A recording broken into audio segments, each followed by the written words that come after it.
کئی لوگ ہیں جو قرآن پڑھ کر گمراہ ہوئے، اور یہ بات قرآن کریم نے خود بیان کی۔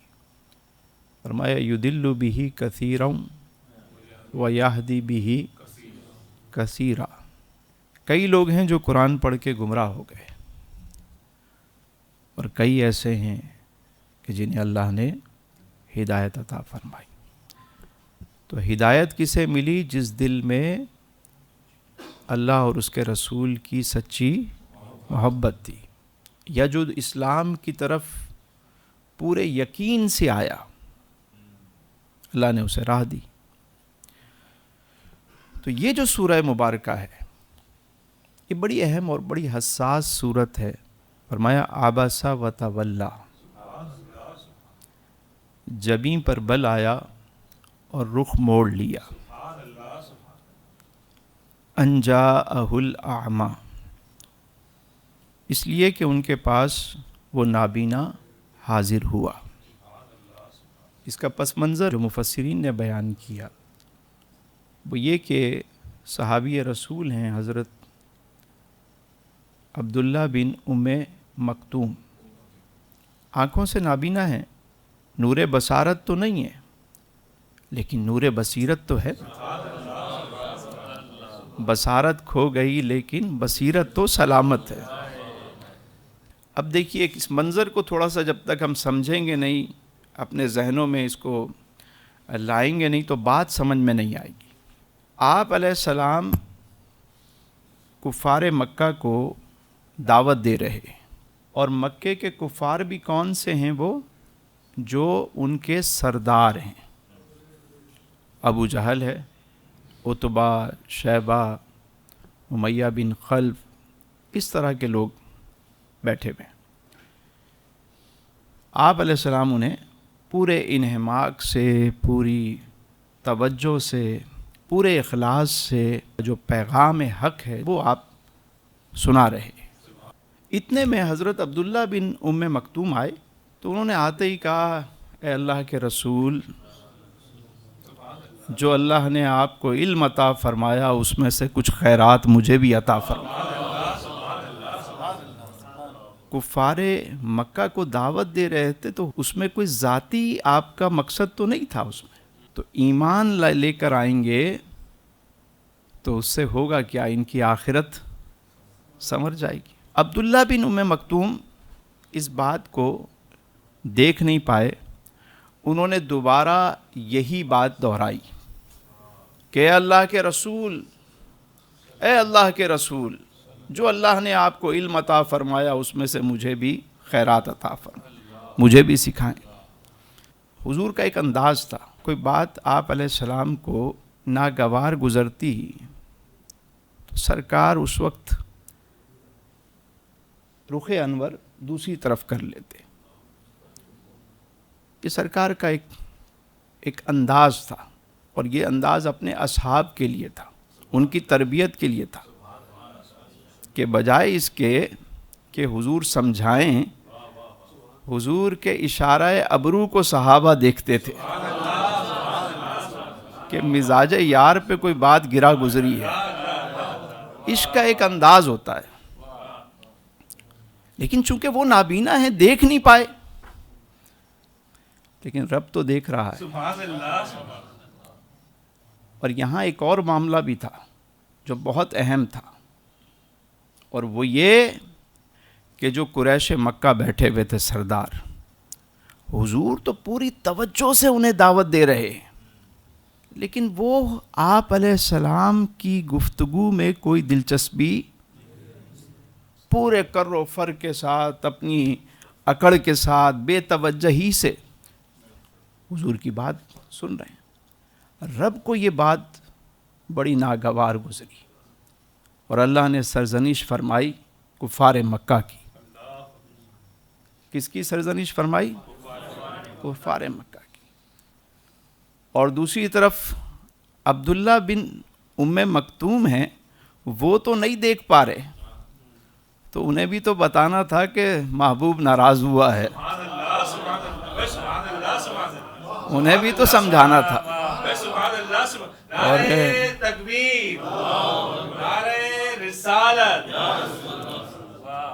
اور وہ دن اور اس کے بعد کبھی بھی حضرت عبداللہ بن ام مکتوم نے کہیں کوئی روایت نہیں ملتی کہ دوبارہ کبھی بلند آواز سے کوئی بات کہی ہو۔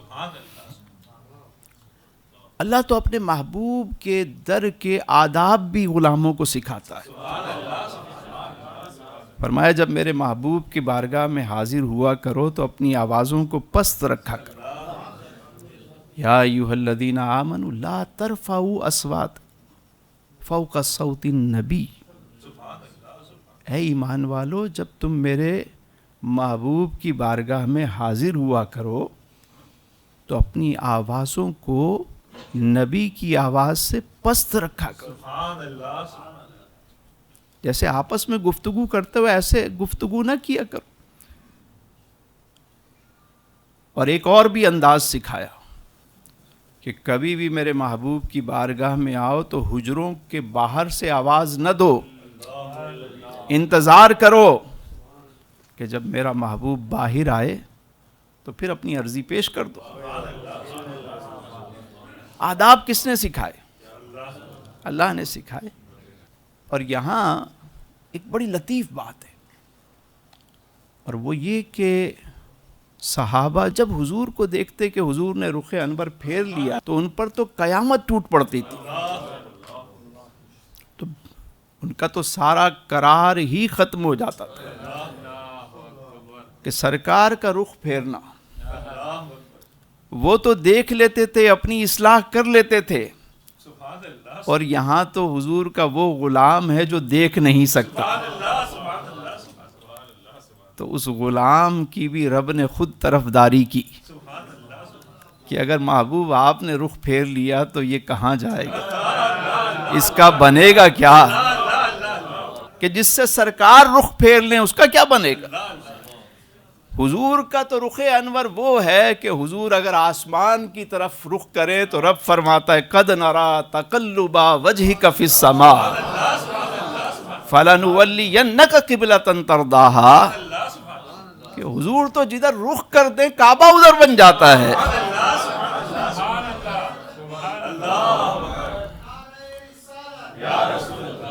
کوئی پوچھے حضرت کعب بن مالک سے کہ سرکار کا رخ موڑنا کیا ہے، کبھی پوچھے کوئی، وہ بتائیں گے، اپنی داستان خود بتا رہے ہیں۔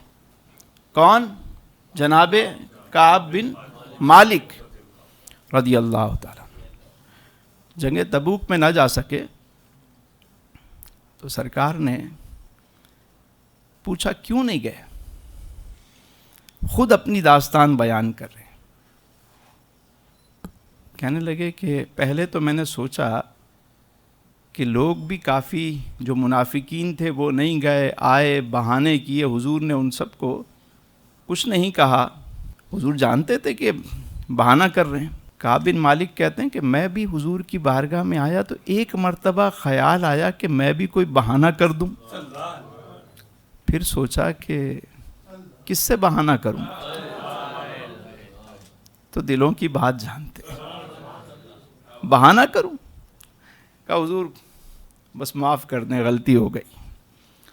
آپ علیہ السلام نے رخ انور پھیر لیا، فرمایا جاؤ گھر میں رہو۔ سارے اصحاب سے کہا کہ ان کا بائیکاٹ ہے، سوشل بائیکاٹ، کوئی بات نہیں کرے گا۔ اب کعب بن مالک کہتے ہیں کہ میں مسجد میں آتا اور حضور تشریف لاتے، مجھے دیکھتے تو حضور رخ موڑ لیتے، کہتے ہیں میرے دل پہ چھریاں چل جاتی کہ زمین میں گڑھا کھدے اور میں دفن ہو جاؤں۔ سرکار نے رخ موڑ لیا، عجیب حالت۔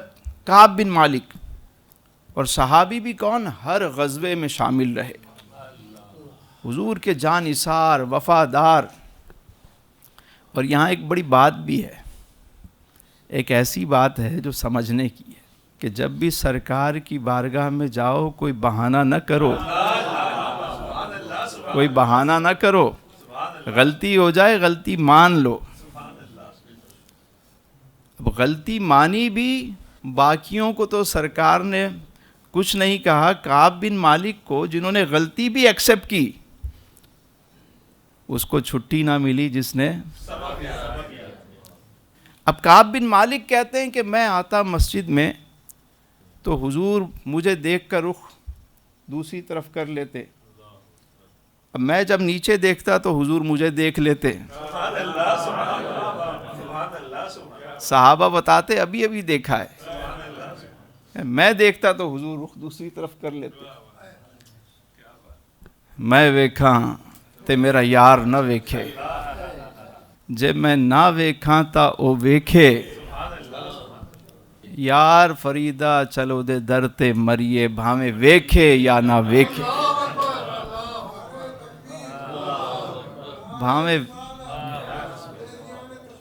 بھاویں ویکھے۔ اب آپ دیکھیں کہ سرکار کا رخ پھیرنا ہوتا کیا ہے؟ سرکار کا رخ پھیرنا تو بہت، سرکار کا صرف رخ موڑ لینا، رخ پھیرنا اور ہے اور رخ موڑنا اور ہے۔ وما یدریک لعلہ یزکیٰ، آپ کیا جانیں کہ کیا عجب اس کا ایمان بڑھ جاتا، تزکیہ ہو جاتا۔ یہ بھی پتہ چلا کہ سرکار کسی کی طرف توجہ فرمائیں تو اس کا ایمان بڑھ جاتا ہے، اس کا ایمان بڑھ جاتا ہے۔ او یذکر فتنفعہ الذکریٰ، یا وہ نصیحت قبول کرتا تو نصیحت اسے فائدہ پہنچاتی۔ اب یہ بھی معلوم ہوا کہ سرکار کی نصیحت پر عمل کرنے سے فائدہ ہی ہوتا ہے۔ پھر رب نے فرمایا اما من استغنی، لیکن جو آپ سے بے پرواہ ہوا، آگے اللہ نے فرمایا فأنت لہ تصدی، آپ اس کی طرف خاص طور پر توجہ فرما رہے، جو آپ سے بے پرواہ ہوا، جسے آپ کی پرواہ نہیں تو رب کو اس کی کیا پرواہ ہے؟ چاہے وہ سردار ہی ہوں، رب کو کیا پرواہ ہے؟ اما من استغنی، جو آپ سے مستغنی ہوا۔ امام نے اس آیت کی ترجمانی اس انداز سے کی، آپ فرماتے ہیں وہ جہنم میں گیا جو ان سے مستغنی ہوا۔ مجھے تو ایسا لگتا ہے اس آیت کی تفسیر بیان فرمائی، وہ جہنم میں گیا جو ان سے مستغنی ہوا، ہے خلیل اللہ کو حاجت رسول اللہ کی۔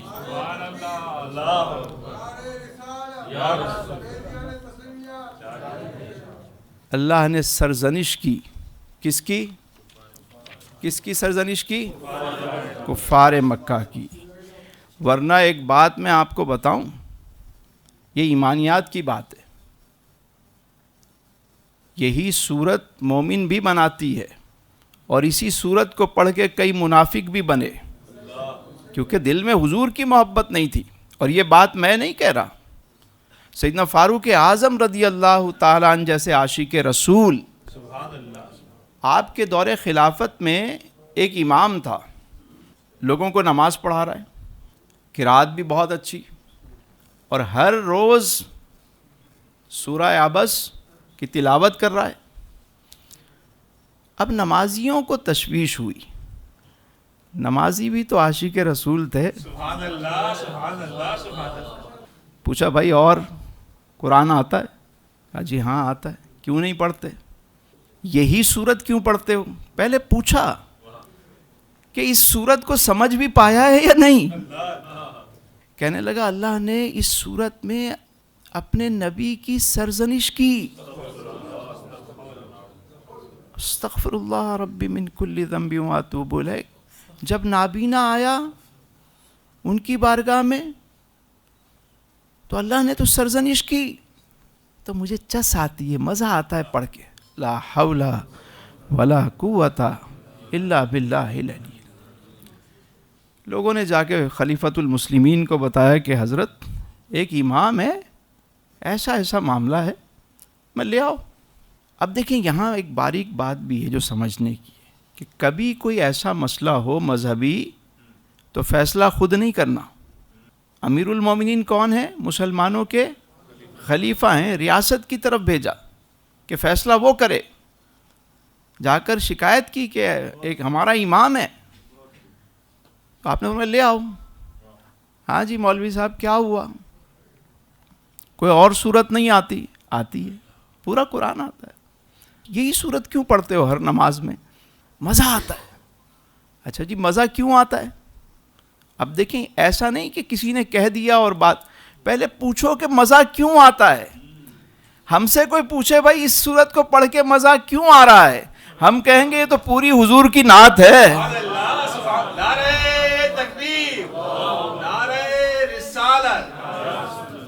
ہمیں تو اس مزہ اس لیے آ رہا ہے کہ یہ تو حضور کی نعت ہے، حضور کی تعریف بیان ہو رہی ہے. کہنے لگا مجھے تو اس لیے مزہ آتا ہے اللہ نے اپنے محبوب کی سرزنش کی. فاروق اعظم نے کہا اچھا، تیرے پیچھے نماز تو بہت دور کی بات، تیرا تو وجود ہی نہیں ہونا چاہیے. کام تمام کر دیا. یہ ہے فاروق اعظم کا عشق. بہت سارے لوگوں کو جلن ہوتی ہے سیدنا فاروق اعظم کا نام سن کے. شیطان تو بڑا گھبراتا ہے، اس گلی میں نہیں گزرتا. وجہ کیا ہے؟ اگر عشق رسول سیکھنا ہے تو فاروق اعظم سے سیکھو. سیدنا فاروق اعظم نے بھی سمجھا اور ان نمازیوں نے بھی سمجھا جنہوں نے نشاندہی کی. لوگ ہمیں کہتے ہیں جناب فلاں کے پیچھے بھی نماز پڑھ لو، فلاں کے پیچھے بھی پڑھ لو. آپ لوگ عجیب بات کرتے ہیں سر ان کے پیچھے نماز نہیں ہوتی. میں نے کہا بھائی ہر مسلمان کے پیچھے نماز ہو جاتی ہے، شرط صرف یہ ہے کہ اس کا عقیدہ صحیح ہو، دل میں عشق رسول ہو. نماز پڑھنے والے کو بھی مزہ آئے گا، پیچھے والوں کو بھی مزہ آئے گا. جناب آپ کہتے ہیں نماز نہیں ہوتی. میں نے کہا ہم تو یہ کہتے ہیں کہ نماز نہیں ہوتی، ہم تو صرف اتنی بات کہتے ہیں. ذرا فاروق اعظم سے پوچھو کہ جس کے دل میں حضور کی محبت نہیں، صرف نماز نہیں ہوتی. فرمایا اس کا تو وجود ہی نہیں ہونا چاہیے. یہ ہے بات. جب تک حضور سے محبت نہیں ہوگی نا، چاہے کتنی ڈگریاں ہوں، کتنا بڑا عالم ہو، مفتی ہو، 7 عشرہ کا قاری ہو، کوئی فرق نہیں پڑتا. لیکن دل میں حضور کی محبت ہو، قرآن سمجھ میں آ جائے گا. اتنی سی بات ہے. قرآن سے محبت ہو اور صاحب قرآن سے نہ ہو تو کیا سمجھ میں آئے گا. پڑھ پڑھ علم کتاباں والے، نام رکھایو قاضی، مکے گیوں تے حج بھی کمایو، نام رکھایو حاجی، پھڑ شمشیر مجاہداں والی، نام رکھایو غازی. وہ بلیا انہیں کچھ بھی نہ کیتا جنہیں یار نہ کیتا راضی. اللہ نے کیا فرمایا؟ فرمایا وما علیک اللہ یزکا، حالانکہ اگر وہ ایمان نہ لائے تو اس کا ذمہ آپ پر نہیں. آپ ان کی فکر کیوں کرتے ہیں بابو؟ یہ نہ بھی لائیں تو کیا فرق پڑتا ہے. وَأَمَّا مَنْ جَاءَكَ يَسْعَى، اور دوسری طرف وہ جو آپ کے پاس دوڑتا ہوا آیا، وَهُوَ يَخْشَى، اور وہ خوف خدا بھی رکھتا ہے، عشق مصطفیٰ بھی رکھتا ہے. فَأَنْتَ عَنْهُ تَلَهَّى، تو آپ اسے خاص توجہ نہیں دے رہے. آپ نے رخ انور موڑ لیا تو اس غلام کا بنے گا کیا؟ یہ جائے گا کہاں؟ آنکھ والا ہوتا وہ تو دیکھ لیتا، اپنی اصلاح کر لیتا. نابینا ہے. اللہ نے اس غلام کی طرفداری کی. اور یہاں دیکھیے ایک طرف قریش مکہ سردار اور دوسری طرف حضور کا ایک غلام. جب غلام کی یہ شان ہے تو آقا کی شان کیا ہوگی؟ جب غلام کا یہ مقام ہے تو آقا کی شان کیا ہوگی؟ نعرہ تکبیر، نعرہ رسالت. سبحان اللہ. کلا انہا تذکرہ. پھر رب نے فرمایا دیکھیے بے شک یہ قرآن ایک نصیحت ہے. فمن شاء ذکرہ، سو جو چاہے اس سے نصیحت حاصل کرے. فی صحف مکرمہ، یہ قرآن عزت والے صحیفوں میں درج ہے، مرفوعات مطہرہ، جو بلند مرتبہ اور پاکیزہ ہیں۔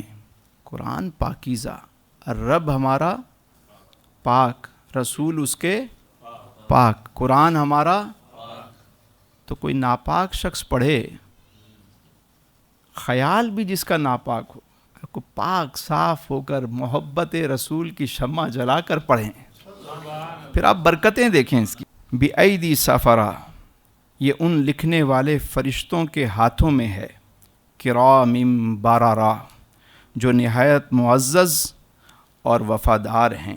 قتل الانسان ما اکفرہ، خدا کی مار ہو انسان پر، یہ کتنا ناشکرا ہے، اللہ نے کتنی مہربانیاں کی، انسان کتنا بڑا ناشکرا ہے۔ من ای شیء خلقہ، اللہ نے اسے کس چیز سے بنایا، اپنی تخلیق پہ غور نہیں کرتے یہ کہ خالق نے انہیں کس چیز سے بنایا۔ من نطفۃ خلقہ فقدرہ، ایک حقیر قطرے سے پہلے بنایا، پھر اس کی تقدیر مقرر کی۔ ثم السبیل یسرہ، پھر اس کے لیے راہ حیات ہموار کی۔ بتائیں بچہ دنیا میں آتا کیسے، راہ کس نے ہموار کی آنے کی، یہاں جو اسباب بنائے اس نے۔ ثم اماتہ فاکبرہ، پھر اسے موت دی اور اسے قبر میں پہنچایا۔ پہلے انسان کو حیات ملی، دنیا میں آیا، جب اس کا وقت پورا ہو گیا تو پھر اللہ نے اسے موت دی۔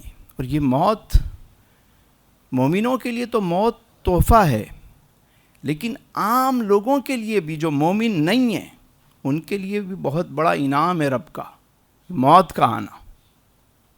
یقین جانیے کبھی آپ دیکھیں ایسے لوگ بھی ہیں جن کی ایج جب بڑھنا شروع ہو جاتی، 100 سال 150 سال 200 سال، کبھی ان کی تصویر اٹھا کے دیکھیں، کوئی ویڈیو دیکھ لیں ان کی، ڈھانچہ بنے ہوئے ہوتے ہیں۔ دنیا میں ایسے کئی ممالک ہیں جہاں لوگ زیادہ عمر ہو جاتی ہے تو خودکشی کر لیتے ہیں، ان کے پاس کرنے کو کچھ نہیں ہوتا۔ سوچیں اگر انسان کو موت نہ آئے اور عمر بڑھتی جائے تو ہوگا کیا اس کا، یہ بھی اس کا انعام ہے۔ بس اسی لیے لوگ کہتے ہیں کہ بڑی عمر کی دعا کریں، میں کہتا ہوں جب بھی دعا مانگیں درازی عمر بالخیر مانگیں۔ ہم لوگ دعا تو کرتے ہیں لیکن ہمیں دعا مانگنا ہی نہیں آتا۔ جب بھی درازی عمر کی دعا مانگو تو کیا مانگو، اے اللہ ایمان والی، عافیت والی، برکت والی، صحت والی درازی عمر بالخیر دے، یوں دعا مانگ۔ ایسے ہی بندہ حضرت صاحب دعا کریں اللہ گھر دے دے، بھائی گھر کیوں چاہیے، سکون کے لیے، تو یوں دعا مانگو اے اللہ سکون والا گھر عطا فرما۔ حضرت صاحب دعا کریں گاڑی مل جائے، بھائی گاڑی کیوں چاہیے، آسانی کے لیے، تو پھر یہ دعا کرو اے اللہ آسانی والی گاڑی عطا فرما، آسانی والی سواری عطا فرما۔ پتہ چلا گاڑی آئی آسانی نہیں آئی تو پھر ایسی گاڑی کا کیا کرنا۔ حضرت دعا کریں اللہ اولاد دے دے، بھئی اولاد کی دعا جب بھی مانگو یوں دعا مانگو اے اللہ نیک اولاد عطا فرما، صالح اولاد عطا فرما۔ قرآن نے ایک دعا سکھائی کہ یوں دعا کیا کرو کہ اے اللہ میری اولاد کو، میری ازواج کو میری آنکھوں کی ٹھنڈک بنا، انہیں متقین کا امام بنا۔ کیا خوبصورت دعا ہے، یعنی میں اپنی اولاد کو دیکھوں، اپنی ازواج کو دیکھوں تو میری آنکھوں کو، ان کے جو کام ہیں ان کو دیکھ کر مجھے خوشی ہو، اور انہیں متقین کا امام بنا۔ تو متقین کا امام کون ہوگا، جو خود متقی ہوگا۔ آپ کو پتہ ہے امامت کا ایک مسئلہ بھی ہے کہ سارے لوگ کھڑے ہوئے تو امام کس کو بنایا جائے گا، کہا جاتا ہے جو ان میں حافظ ہو، عالم ہو، اس کو امام بناؤ۔ اب پتہ چلا سارے ہی حافظ ہیں، سارے ہی عالم ہیں، اب کس کو بنائیں؟ اب اس میں دیکھا جائے گا کہ کون باعمل ہے۔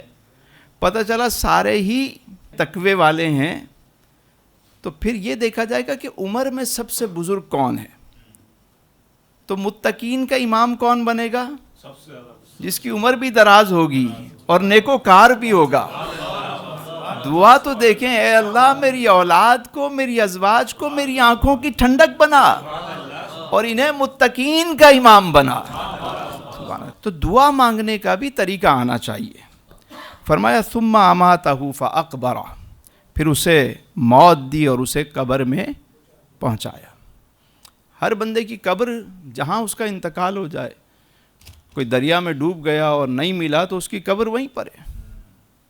کوئی فضا میں تحلیل ہو گیا, مطلب ٹکڑے ٹکڑے ہو گیا, تو قبر اس کی بن گئی.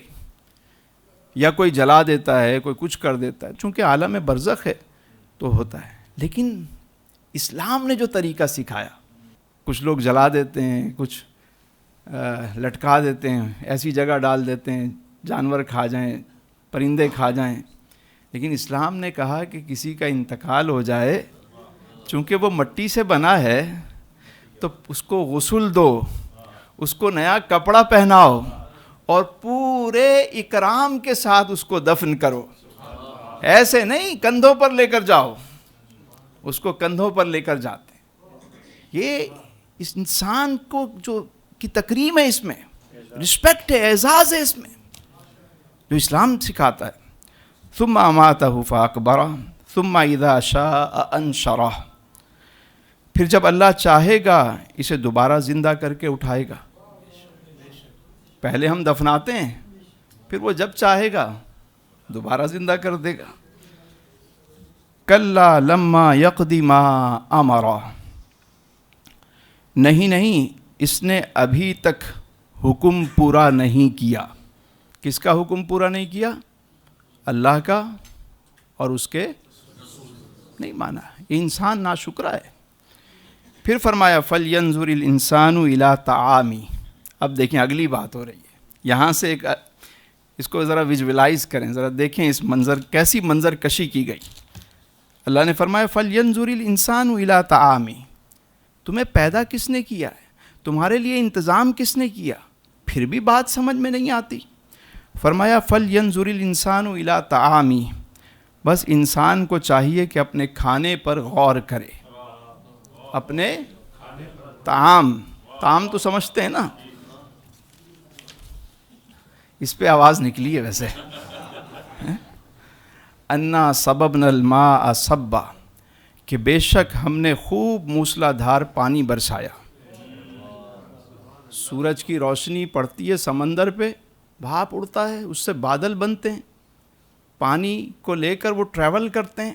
جہاں رب چاہتا ہے وہاں وہ پانی برستا ہے, وہاں سے اناج اگتا ہے. ہماری یہ جو بریانی کی پلیٹ ہے, اس میں جو کالی مرچیں ہیں, پتہ ہے ویتنام سے آتی ہیں. مسالہ سری لنکا سے, انڈیا سے, کہاں سے آیا, کوئی افریقہ سے چیز آ رہی ہے, مسالے تیار ہو رہے ہیں. اور یہ جو چاول کا ایک دانہ ہے 6 مہینے میں فصل تیار ہوتی ہے. پھر وہاں سے کہاں اس میں کتنے اجزاء ملتے ہیں. پھر اس کے بعد یہ لقمہ جب ہمیں ملتا ہے, اور اس لقمے کو جب ہم اٹھاتے ہیں تو پہلے ہاتھ بتاتے ہیں, یہ سینسر بتاتے ہیں کھانا ہے یا نہیں. قریب لاتے ہیں تو ناک بتاتی ہے کہ خوشبو پتہ لگ جاتی ہے کہ منہ میں رکھنا ہے یا نہیں. منہ میں رکھ لیا تو دانت بتاتے ہیں چبانا ہے یا نہیں. پھر اسے نگلتے ہیں تو اندر ایک اور پورا پروسیجر ہے اس کا. یہ کون ہے, کس نے یہ سارا اہتمام کیا؟ دیکھیے اللہ نے فرمایا انا صببنا الماء صبا, کہ بے شک ہم نے خوب موسلا دھار پانی برسایا. ثم شققنا الارض شقا, پھر ہم نے زمین کو اچھی طرح پھاڑا. فانبتنا فیہا حبا, اور ہم نے اس میں اناج اگایا. وعنبا وقضبا, اور انگور اور سبزی. وزیتونا ونخلا, اور زیتون اور کھجور. وحدائق غلبا, اور گھنے باغات. سبحان اللہ, کہیے سبحان اللہ. وفاکہۃ وابا, اور پھل اور چارہ. متاعا لکم ولانعامکم, یہ چیزیں تمہارے اور تمہارے مویشیوں کے فائدے کے لیے ہیں. متاع کہتے ہیں نا، متاع حیات، تو یہ متاع ہے۔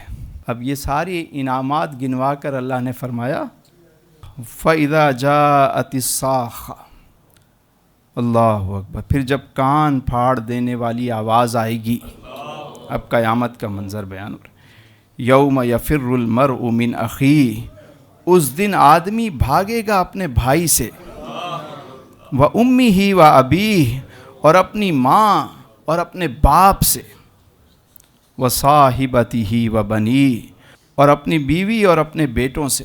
فرمایا لِكُلِّ امْرِئٍ مِّنْهُمْ يَوْمَئِذٍ شَأْنٌ يُغْنِيهِ، اس دن ان میں سے ہر آدمی کی ایسی حالت ہوگی جو اسے دوسروں سے بے پرواہ کر دے گی۔ تم میرے محبوب کی پرواہ نہیں کرتے ہو، ان قریب وقت آئے گا، آج تم سردار بنے ہوئے ہو، تمہیں اپنی دولت، اپنی چیزیں، اپنی اولاد، اس پر گھمنڈ ہے۔ یہ ہمارے لیے بھی ہے، ہمیں سمجھنا ہے کہ ہم اپنی فیملی کے لیے سب کچھ کر رہے ہوتے ہیں۔ بھائی کیوں کر رہے ہیں؟ یا بچوں کے لیے کرنا پڑتا ہے، رشوت لینی پڑتی ہے، کرپشن کرنی پڑتی ہے، استغفر اللہ۔ اس دن تو یہ بچے کام نہیں آئیں گے، اور وہ کہیں گے ہم نے تھوڑی کہا تھا تمہیں کہ تم یہ کام کرو۔ اللہ اکبر۔ پھر اللہ نے کیا فرمایا؟ فرمایا وجوہ یومئذ مسفرہ، اس دن بہت سے چہرے نور سے چمکتے ہوں گے۔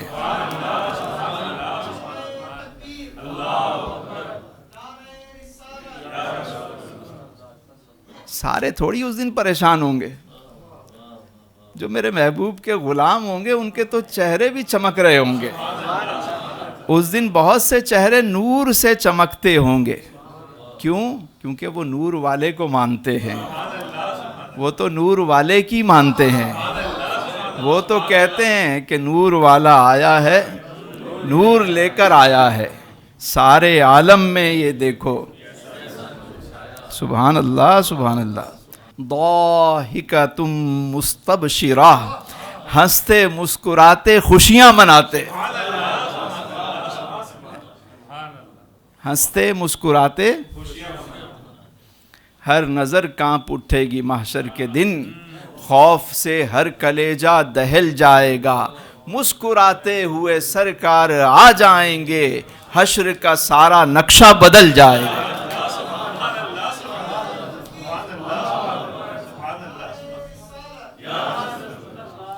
ہنستے مسکراتے خوشیاں مناتے۔ وَوُجُوهٌ يَوْمَئِذٍ عَلَيْهَا غَبَرَةٌ، اب دیکھیے ان کا حشر۔ تم میرے محبوب کی بات نہیں مانتے، بے پرواہی برتتے ہو، پھر کیا ہوگا؟ وَوُجُوهٌ يَوْمَئِذٍ عَلَيْهَا غَبَرَةٌ، اور بہت سے چہروں پر اس دن خاک پڑی ہوگی، غبرہ، غبار سے خاک پڑی ہوگی۔ ترہقها قطرہ، ان پر ذلت کی تاریکی۔ ظاہر نور والے کو مانتے نہیں ہیں تو نور آئے گا کہاں سے؟ تاریکی ہوگی نا۔ اللہ فرماتا قد جاءکم من اللہ نور وکتاب، بے شک ہم نے بھیجا تمہارے پاس نور اور کتاب مبین۔ بھئی کتاب میرے پاس ہو اور نور نہ ہو، روشنی نہ ہو، تو کتاب سمجھ میں آئے گی؟ کچھ نظر آئے گا؟ تو نور مصطفیٰ کے بغیر اگر کوئی کتاب پڑھے گا بات سمجھ میں نہیں آئے گی۔ بات تو جب ہی سمجھ میں آئے گی جب نور والے سے تعلق ہوگا۔ ترہقها قطرہ، ان پر ذلت کی تاریکی چھا رہی ہوگی۔ اولئک ھم الکفرۃ الفجرہ، یہی لوگ منکر اور گناہگار ہیں، اللہ کو نہیں مانتے، اللہ کے رسول کو نہیں مانتے، یہی لوگ منکر اور گناہگار ہیں۔ صدق اللہ العظیم۔